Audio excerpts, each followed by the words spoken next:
ხომში სიტყვა კიდე ეცათ სამეგრელოში დიპლომატიურ საქმეებზე გაგზავნილ ცეხნია წულუგიძეს, ივანეს და ზურაბას და იმათ ამადებულ კიდე ესელიანს, მაგრამ მეფისგან ნაბრძანები ჰქონდათ, რომ ცქვიტად წადით და ეს წერილი ცქვიტად წაიღეთ. ახლა პირველად ეს სიტყვა რო გაიგო ცქვიტი, მაგრამ რა ქვია ივანემ შეცვა, იმიტომ რომ გაგონილი ჰქონდა ცალკე თუ გახსოვთ ანჯიქოსთან რო იყო და ეძახეს ცქვიტები ვარ, რაც იქით ქართლისკენ და კახეთისკენ უფრო ყაჩაღანას ნიშნავს და რაღაც და მეფე მაუხსნა ჩვენთან ეგ უბრალოდ ჩქარა გაკეთებას ნიშნავსო და ასეთი ბევრი სხვაობები ირკვეოდა კიდე ამ რა ქვია ამ მოგზაურობაში სიტყვებს შორის ასე იყო ისე იყო ამათ მაინც კარგად იარეს ამ სისველეშიც და მერე უგზაურობაშიც და მივიდნენ სალხინოს სადაც იდგა მაშინ დადიანი ხო და დახვდნენ კარგად დედოფალიც იქ იყო ნინო რომელმაც უთხრა აქ ახარო ჩვენო ქიზი ხელო რა ქვია ხო და იქ იყო ასევე მეგრელი თავადები ჩიჩუები ფაღავები ხო და ვახშამი იყო ახლა ზურაბაც უკან შორი ახლოს დააყენს არ ვიცი ხა ეს წყობა როგორ იყო მაგრამ ივანე კარგად მიიღეს და ზის და ამ ვახშამზე ზის ერთი ქალი რომელსაც აცვია ყვითლები ხო და იცნო ეს ქალი ალბათ ქართლიდან იცნო რომ ეს არის მონაზონი ანა ხო და ეს ქალი შაოსანი მახსოვსო და ეხა ყვითელოსანი გამხვდა რაშია საქმე რა ახლა ივანესთვის ეს დიდი დარტყმა ისინი შედანი უდარდელად ფურსა ჯამენეს თავადები ხო განხურვების გამო დაემართა ეგაო ამ ჩიჩუამ უთხრა ხო და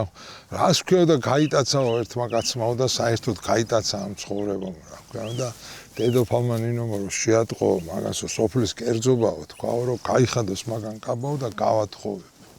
გავათხოვებო მაგრამ ეგ ერთი უბედურება იყო ყავა რომ გაიხადა და მეორე რომ გაიხადა აცდუნეს და ცოლადაც აღარ მოიყვანეს ივანე ძალიან შეწუხდა ამაზე რას მელაპარაკები გასვა ეს ახლა ქალწული არ არის იმდენჯერ თქვენს რომ ზურაბა გადმოუბრუნდა უკუნიდან და უთხრა რა შეგჭავე მამაო მიდი მაშინ და შეამოწმეო და მან დაიცა რა თქმა უნდა თავში ხელი რეებს კადრებო მეო დავმწუხრდიო რომ ღვთისთვის განკუთვნილი ადამიანი ასე გადაყვაო გემოთ მოყარეობას ასე მაგრამ ვერ მოითმინა ხო იცით ახლა ივანეს ხასიათი დიდი ხანია ვიცით ხო და დასცა იქ მხილება ქადაგება ამ ქალის რა ქვია დაიწყო ამ ყოფილმა მონაზონმა ამ ტირილი დაუწყო ახსნა რა ქვია რომ ასე არ არის ხო და ამ დროს ხალხი შედი გამოდის ამ ახშამზე და ეს ჩიჩუეონება აგეო ვინც მაგი გააბედნიერა ის კაცი აქ არის რომელმაც მე ცოლად აღარ შეერთმა ეს ივანე ამ კაცზე უფრო გაბრაზდა როგორც გაირკვა ვიდრე მონაზონის თუმცა ის დიდი დარტყმოდა შეგველის კერძო და გველის წილო და ამასაც ასე უქადაგა როგორ წაახდინა მან ღვთისათვის განკუთვნილი და შეწირული ჭურჭელი და თელი ამბავი და სასტიკი მძიმე სიტყვი და ანა ამის მსმენი გავიდა ვეღარ გაუძლო რა ქვია მოკეთ იქ და შედან ეს დადიანი მისი ცოლისა და ეს გადაგებს რა ყველა კი არ არის იზიღელია უკან არ დაიხევს ხო და ფაღავა იჯდა იქ ეს თელთხა კაციო ასეთი რამე არც მინახიაო და მოუბრუნდა ამ ანას გამაუბედურებელს და ეუნება ასე კაცი ექოს მე აღარ გამიგიაო რა ქვია რასაო კაცო აქო კი არა ამხილაო და ლანძღაო არა ბატონო ეგო შეიძლება ლანძღაო მაგრამ კაცზე რო ჩამოთვლიო ამდენი რამე გააკეთაო ასე გააკეთა ისე გააკეთა ესე იგი მაგარი კაცია ის ანუ სულ პირიქით გაიგეს ესე იგი ამის ქადაგება და მხილა ამაზე კი იცინეს ბევრი მე გაირკვა რომ ისიც ცოტათი ხუმრობდა რაღაცა მაგრამ ასე იყო ეს ვახშამი დაამთავრეს როგორღაც ავიდან დასაძინებლად მოკლედ სადაც მიცეს სადღა მაგრამ ღამით მოვიდა წვიმა საშინელი წვიმა როგორც მოდის ლათინო ამერიკულ რომანებში ეს წვიმა კი მოდიოდა მაგრამ თან ჩამოდიოდა ესე დიდ გაიღუძეს სველებმა და ტალახიანებმა რა თალიანებმა აბა როგორ მოგწონს ივანე ჩვენი ადგილიო უთხრა და ამ ადგილს სალხინო ქვია ხო ამან უთხრა ხო ჯობია სატირალი ერქვასო რა ისეთია სუტირისო ჯერ ეგ ერთი მეორე კიდევ რა ქვია აგერ ადღეში ვარ ტალახიანი და კაი სტუმრის სახლს არავდა თქვენიო თავის სახლი მაინც დახურეთ და გააკეთეთ იცი რა აქ ვჩერდები თუ ცოტა ხანია ამან უთხრა რა ახლა აქ რაღაცის წამოწყება და შენებაო თან ჩვენ რომ მტრიანი ხალხი ვართ აქ რო ხა მე რაღაც ავაშენო მოვა ვიღაცა დაანგრევს მე ვარ ვიქნებ ესო ყოფნის და გვაწყობსო რა ძმაო თან ესეც დაიმახსოვრე რომ სალხინოშიო რაც სოფლიოში წვიმა მოდისო 60 დღით იმაზე მეტი მოდის სამხინოში. ასე ვიცით ჩვენ. მან საინტერესო ეგ არის რომ სულ არის მასპინძლობის ქვეშ და დიდი ყურადღების ქვეშ. არ აკლიათ არც საჭმელ-სასმელი, არაფერი, მაგრამ არის ეს წვიმა და არიციან ხვალ რა ელოდათ, იმიტომ რომ თავისით როგორღაც ვერსად ვერ მიდიან, რა ქვია. მოამაგრეს ერთი ხუცესი, პეტრე ხუცესი, კაი ტკბილი კაცი რა ქვია. და ერთ დღეს ეს პეტრე ხუცესი ეუბნება რომ სოფლებში უნდა წავიდეთო. თავარი მიბრძანდებაო და ჩვენც უნდა წავყვეთ. წამოვიდნენ, წარმოიდგენთ ახლა მაშინ რომ დადიან მოდის და მთელი ამალა მოყვება რაღაც და დადგნენ ერთ სოფელში, სადაც ერთ ვინა მისცეს, რა ქვია და იოანე და ზურაბა არიან ხუცესთან ერთად და უყურებს ესე კაცო ჩამოატარებენ ძროხებს, უკან მიყვება მოხუცი ხალხი ტირილით და ვიშვიში, წაიყვანენ ამ ძროხებს დაკლავენ,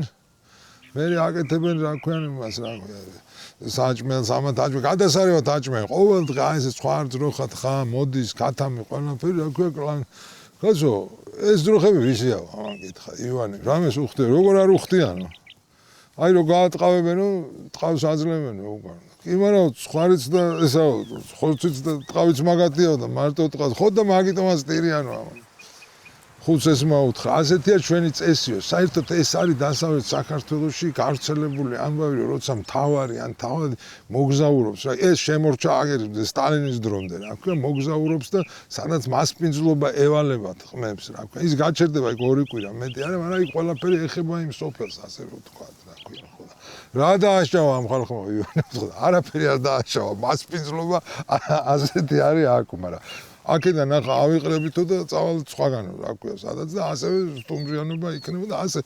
მოგზაურობს ეს თავი რა ქვია თქვენ რო ყოფილ ხართ ესე იგი ამან უთხრა სიზმრად საჭმელისაც დაგენახებათ ეს ნიშნავს რომ ანუ საჭმელი გეგულებათო რა და იანს ეწყინა ხუცეს თლად ღორებად გამოგვიყვანე შეკაცო ღორი მიდიცო სადაც არა მაგი არ მიგადრებეო მაგრამ ამნაირი ჭამა მე არ ვიციო გავიზარდეო იქით ეს აჩვენებს სხვაობებს აი ამ სხვაობებს ამ ფეოდალურ საქართველოს მე-19 საუკუნის დასაწყისში როგორ არის მდგომარეობა ახლა რომ შევხედოთ იოანემ და ზურაბამ ამ სოფელში იცხოვრეს ერთი თვე და წვიმები და ისა და მე დედოფლის ბრძანება არისო რა ქვიანო რომ მოზაფხულდა უკვე მოზაფხულდა და ეხლა სხვაგან უნდა წავიდეთ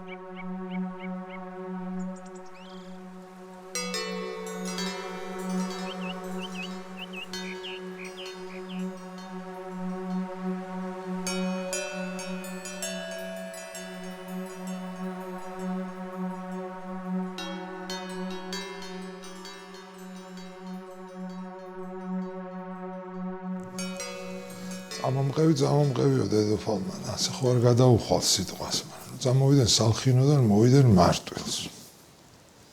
მარტვილს მაშინ ყოფილიყო განთქმული ანტონ ჭყონდიდელი ეს ძალიან ცნობილი ადამიანია ჩვენ ეკლესიაში მაშინდელშიც და ახლანდელშიც გაიგო რომ დედოფალია ჩამოსულიო ეახლა იქ ნერი კაცი იყო და იქ რო ნახა იოანე უთხრა რომ შენ ვიცი ვინც ხარ მეო დიდი მოლაპარაკე კაცი რო ხარო და ნაკითხი ისახარო ხო და საღამოს მობძანდი ჩემთან მივიდნენ და ახლა ჭყონდიდელი თვითონ იყო ნაკითხი კაცი და ასე რო თქვა დღევანდელი იმით ინტელექტუალი და იქ წავიდა რაღაც ფილოსოფიური წიგნების გარჩევა და კითხა ამას შე რა გისწავლია ის გისწავლია ბევრი ილაპარაკეს ხო და კმაყოფილი დარჩა ეს სურაბან ხო უსმენდა ამათ ლაპარაკს რა ეს მოდა რა არის ეს მოდა არ ვიცით მაგრამ ჩვენ ზით რომ იმას ყველაფერი ესმის და მე ყველაფერი იცის ხო და აბაო ჭყონდიდელო როგორ მოგეწონა ჩემი მოწაფის ლაპარაკები ამან უთხრა მეტი ვერ ვასწავლე სამწუხაროდ მაგრამ რაც ვასწავლე ხო კარგად გადმოგცაონა ივან უთხრა რომ არ მგონია ეს შენი მოწაფე იყოს მაგრამ რაც იყო კაი იყო და ჭკვიანურად ვილაპარაკეთო ხო და ამ კაი ლაპარაკში ხო გვერგება ერთი ხელა და ოჯალეში ზღვინო რა თქმა უნდა ამაში აბა ას გეტყვიციო ჭყონდიdelმა უთხრა მე მინდაო ეს ბიჭო ჩემთან დავტოვო ღამეო დარჩეს აქ სურაბა უთხრა მაგ მარტო შენთან არ დაიტოვებაო რა ჰატო და ქურდიაო მოპარვა იცისო რა ქვია ხო ჭყონდიdelმა უთხრა არ მაქვს მე მაგის ჯავრი ერთი ვირის მეტი არაფერი არ მყავს მეო და არც ქონება მაქვს და არც არაფერი ხო და ესო კიზიყელიო და კიზიყი ვირი ჭირდებათო და გაჩვეულები არ ვირის პარვას ასე იყო ეს ხუმრობა მოთავდა მაგრამ იქ დიდხანს არ გაჩერებულა ის ღამე იყო და დედოფალმა რახან თქვა რომ ახლა ამინდები გამოვიდაო და ასეთ ამინდები შევდა ამ ზაფხულშიო საერთოდ ჩვენ ვიგებთ რომ ეს 1801 წლის ზაფხულია უფრო უკვე და მერე ამაში ვწმუნდებით აქ ლეჩხუმში უნდა წავიდეთ და მურშიო კაი სადგომია იქა ამინდიც კაია ისო და წამოდი იქა საერთოდ ეს მაგის მოგზაურობა შემდგომ უფრო გავს ხანგრძლივ ექსკურსიებს ტურისტებით არის რა ქვია დაატარებენ ყველგან ლეჩხუმში მოეწონა მთიანი რა ქვია ყვავილოვანი მთები ეს მური იქ იყო რა ქვია მაქსიმე ახსარებლის საფლავზე მივიდა იქ იცხოვრეს ერთი თვე რაც არ მოეწონა და გააკვირვა იქაო ხუცესებს რომ შეხვდა გამოარკვია რომ აქ ასე არ არის რომ ბატონო ზიარებაო როგორც თქვენ გვეუბნებით თუ ადამიანი ამათ რო გახდება სიკვდილის კერმინდის რომ მაშინ ვაზიარებ ჩვენ ასეთია ხალხშიო ეს გაუკვირდა ამას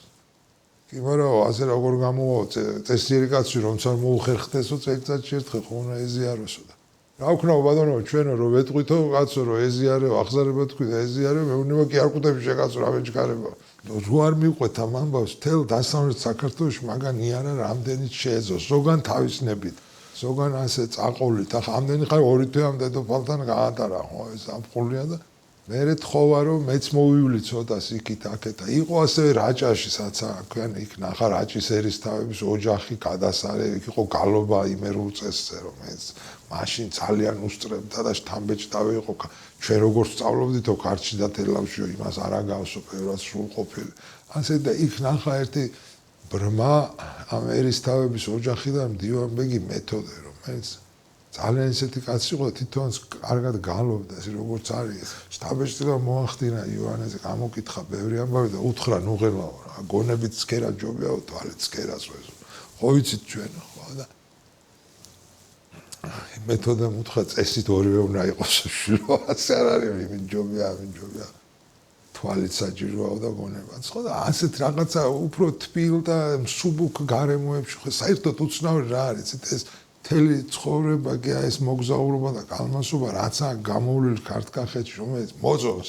და ეს იგრძნობა რომ ეს დასავლეთი არ მოწონს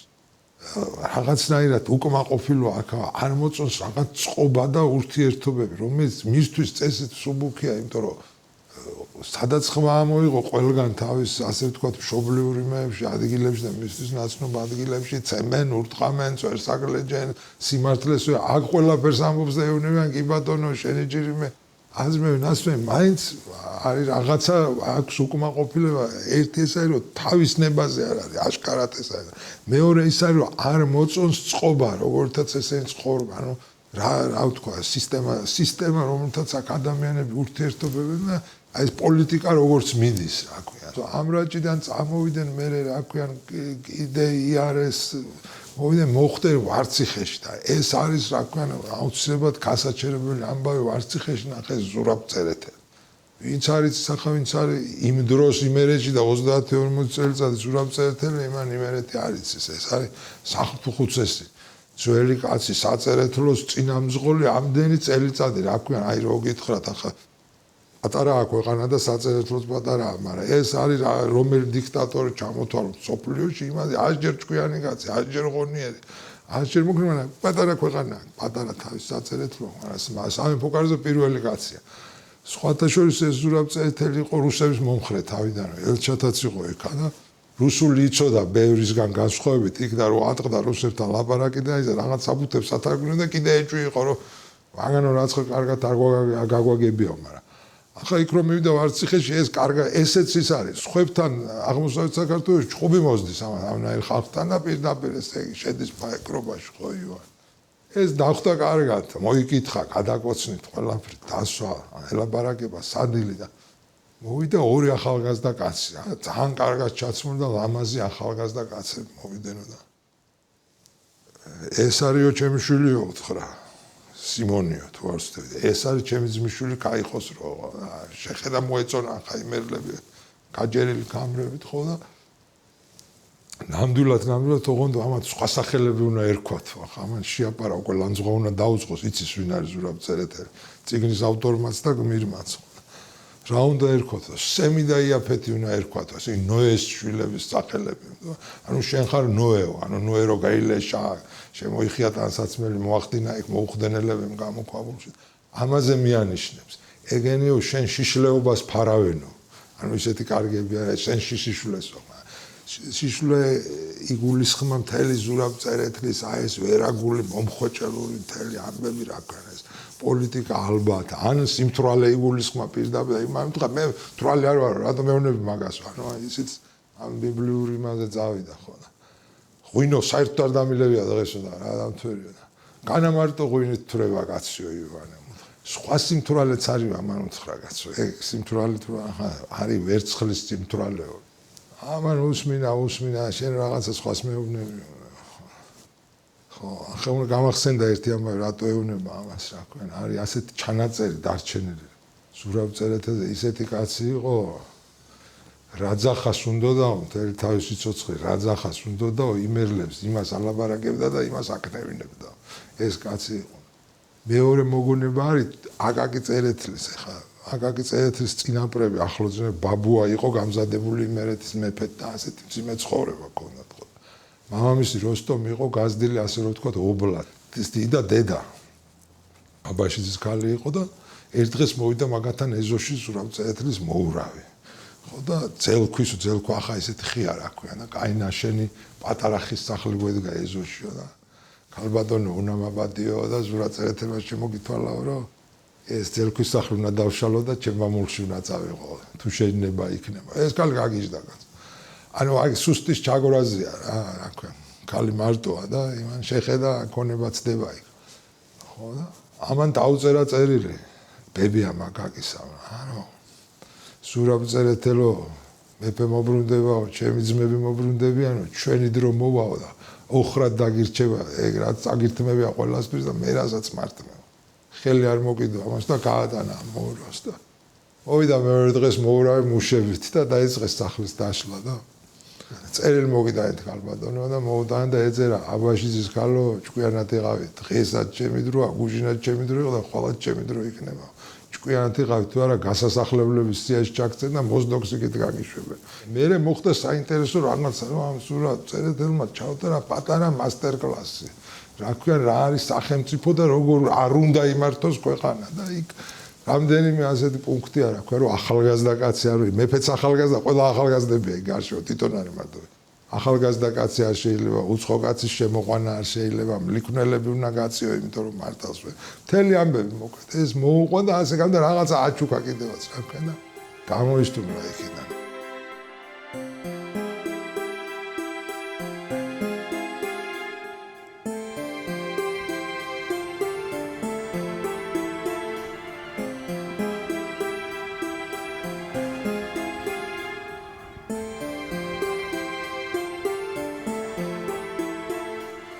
რა თქმა უნდა გურიაში ივანეს ჩამოსვლის და წამოსვლის პირველი მიზეზი იყო რომ ენახა გურიის მთავარი იმჟამად გურიის მთავარი იყო ქაიხოსრო გურიელი სრულიად განსაკუთრებული კაცი გელათში სწავლობდა ამბობდნენ ლათინურად და ბერძნულად კითხულობს რაც მაშინ დასავლეთ საქართველოში არ იყო ეს ნასწავლი კაცია ბევრის ნასწავლი მაგრამ ემზადებოდა საბეროთ და მოხდა მის მშობლიურ სამთავროში ამბავი რაც ხშირად ხდებოდა დასავლეთ საქართველოში მაშინ მოკვდა მისი უფროსი ძმა მთავარი სიმონი და უმცროსი ძმა ვახტანგი რომელიც სიცოცხლეში დამწარებდა ამ სიონს ადგა და დაიჭირა შემოვარდა ლესაში და დაიჭირა სასახლე და თქვა მე ვარ გურიელი ამ დროს კიდე იმას ყავდა რა ქვიან მცირეწლოვანი შვილი მამია ქაიხოსრო ეს რო გაიგო არ მოეწონა ეს ამბავი და თავიდან საერთოდ ეთყობა არ მოწონდა ამ ვახტანგის საქციელი და მობრუნდა გურიაში სახელი ისეთი ჰქონდა და დიდება რომ ვახტანგიც დაამარცხა შეავიწროვა გაწია გვერდზე და დაждდა თვითონ სანამ პატარა მამია გახდებოდა რა ქვიან სრულწლოვანი და დაждდა кайხნით ბევრი кай საქმე ჭკვიანი კაცი იყო რა ქვიან და მოქმედი კაცი იყო მასაც ისევე როგორც ბევრს დასავლეთ საქართველოში მოხდა იმ იმერეთის აჯანყების უბედურება იმიტომ რომ უკვე ხნიერი საკმაოდ მოიქცა ძალიან ნამუსიანად ესეთი მხარი დაუჭირა იმათ ბოლომდე რითაც შეძლო და მეორე კიდე ივანე აბაშიძე მეფეთ რო ყავდათ გამზადებული იმერლებს თავისთან დამალა და შეინახა რომ მოადგენ რუსები არ მიცა ცოცხალი თავით გურიაში დიდი ამბავი იყო მაშინ შეიძლება პირველი დიდი ამბავია რუსებთან ასე შეტაკებაში 16 წლის ბიჭმა ბოლქვაძე მოკლა მაგათი პუზირევსკი პოლკოვნიკი ახალი დანიშნული პირდაპირ გზაში რო შემოდიოდნენ რუსები ეს ჩამოახშვეს მე საწყალი და გმირად იყო გურიაში და სადაისა მაგრამ ცეცხლში გახვიეს და რა ვიცი მე როგორც ხდებოდა ხშირად იმ საუკუნეში და შემდგომ საუკუნეში და ასეთ კაცთან მოვიდა მაგრამ მოვიდა ახლა ცერემონიალურია იმერეთი უფრო ახლა ქართლებით მოვიდა და ხვალმებესთან შეყა ასეთი რამე არ არის ხო და ახაც რამდენიმე დღე ივანე ელოდა აუდიენციას რომ მას ჩაიარა კარგად რა ქვია გურიელმა იცნო ის ნასწავლკაცად იმიტომ რომ ნასწავლკაც ცნობს საერთოდ ასე არა ქვია მიღებულა რამდენიმე დღე კიდე რომ გავიდა მოხდა ისეთი ამბავი რასაც არ ელოდა რა თქმა უნდა შეიძლება ფიქრში ქონდა ივანეს ესა მაგრამ მეორე რამე რაც გურიაში მისთვის თავარი იყო რომ მოხდა ზღვის პირას უცბად და მოულოდნელად და პირველად ნახა ცხოვრებაში გემი ხომალდი თეორიულად როგორც გაირკვა ყველაფერი იცოდა გურიელს ქონდა ინსპექცია ალბათ თავისი ამ ზღვის ნაპირებზე შეკვეთილი აქვე გრიგოლეთი აქ რაც გემი ჩამოდგებოდა გურიელები ბაშს იღებდნენ ეს კაი საქმე იყო ასე რომ ვთქვათ რა ქვია ხა თვითონ ქართული ფლოტილიების ამბავი ამ დროს უკვე დაიწყებულია მაგრამ ასე იყო ესე გემები ნახეს იქა ხო და გურიელმა მოისურვა ასვლა გემზე თან ესეც ახლდა აქა და ავიდნენ და კარგად დაათვალიერეს მთელი მოწყობილობა მართვის ისინი რაღაცები და რა თქმა უნდა იქ დაინტერესდა გურიელმა იცოდა რომ კომპასი არის აქ საინტერესო ნივთი რომელიც ეხმარება გემს მაგნიტი ასე კომპასს ეძახიან ამ წიგში რა თქვენ და რა თქმა უნდა იქ ატყდა სამეცნიერო ლაბორატორია და ივანემ განმარტა მაგნიტი და გემის ყველა ხელსაწყოების თეორიულად იცოდა და არასდროს არ ენახა ზღვასთან დაკავშირებით დიდი რომანტიკა არ ქონია მაგას რა ქვია იმ დროს ქართველებს არა აქვს ჯერ ზღვა გოგჩის ტბაზე ვართ ხო და თავის ნაწერებში და ფიქრში და იმაში დაიწყებულია ეს ამბავი რა ქვია მოკლედ პოეტურად რო ვთქვა მაგრამ ეს ზღვით გაკვირვება იქ არ ჩანს გემით გაკვირვება კი ჩანს მაგრამ გემს მოყვა სხვა ლაპარაკი იმიტომ რომ კომერციაზე ჩამოვარდა ლაპარაკი და გურიელმა კითხა რომ კაცო შენ ესო დათვლილი იქნებაო ცხენით უკეთესია ტვირთის ზიდვა თუ გემით ну რა თქმა უნდა ეს იყო ახლა ივანესთვის საუკეთესო თემა და აუხსნა რომ ცხენი რო 40 იმას წაიღებსო, ეს 40000 წაიღებსო, მე სტრაფია ის არის და კომერციისთვის პირველია. კომერცია. ვაჭრობა აუხსნა ეს ყველაფერი. ეს გურია იცის ამანახე ეს ვაჭრობას მაგრამ რასაო ბიჭო სიკვდილი მირჩენია რამე რო გავყიდო ასე უთხრა გურია. აი მაგაშია ჩვენი უბედურებაო სწორედ ამან. აქედან შენ ახლა წარმოიდგინე ამდენი ცხენები გყავსო ის რამდენი კუცი დაიბადება ხო არ ითვლიო ვის მიყავს ის კუცები ასე მოყვა ზედმეტი უნდა გაყიდო მე ამ ღვინოსო რომ მოაქვს ჩვენთვისო ვინ სვამს დაგითვლიაო და მოკლედ მივიდნენ ბუღალტერიამდე და ასე ბევრი ლაპარაკეს ასეთ თემებზე და გარშემო გურულებდნენ სწორია ეს კაცო იცახება რა თქმა უნდა მის სიტყვაზე იქ რეფორმა არ დაწყებულა და არ შეცვლილა ეს და არ ჩვენ თავადობის და მაღალი წოდების დამოკიდებულება ამ ვაჭრობასთან და იმასთან კიდე გააჩერეს იქ რამდენიმე დღე გურიაში კაი პატივი, კაი დაჯილდოება და წამოვიდა მე უკან იმერეთში და წამოყვა ნაკაშიძე ერთი თავად და საჯავახოზე რომ მოვიდა მთაზე რაღაცა შემოდგომისზე იყო ეს არის ერთი პოეტური ადგილი აქ და ისიც მეცნიერებაში გადადის და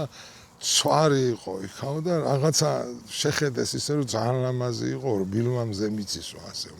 რა თქმა უნდა ამას მოყვა ცურის და თრთვილის სამეცნიერო განმარტება სასწრაფოდ, მაგრამ წინ ისევ რა თქმა უნდა იყო იმერეთი და ბოლო გადაბიჯებები ამ ესე იგი დახლართულ ქვეყანაში.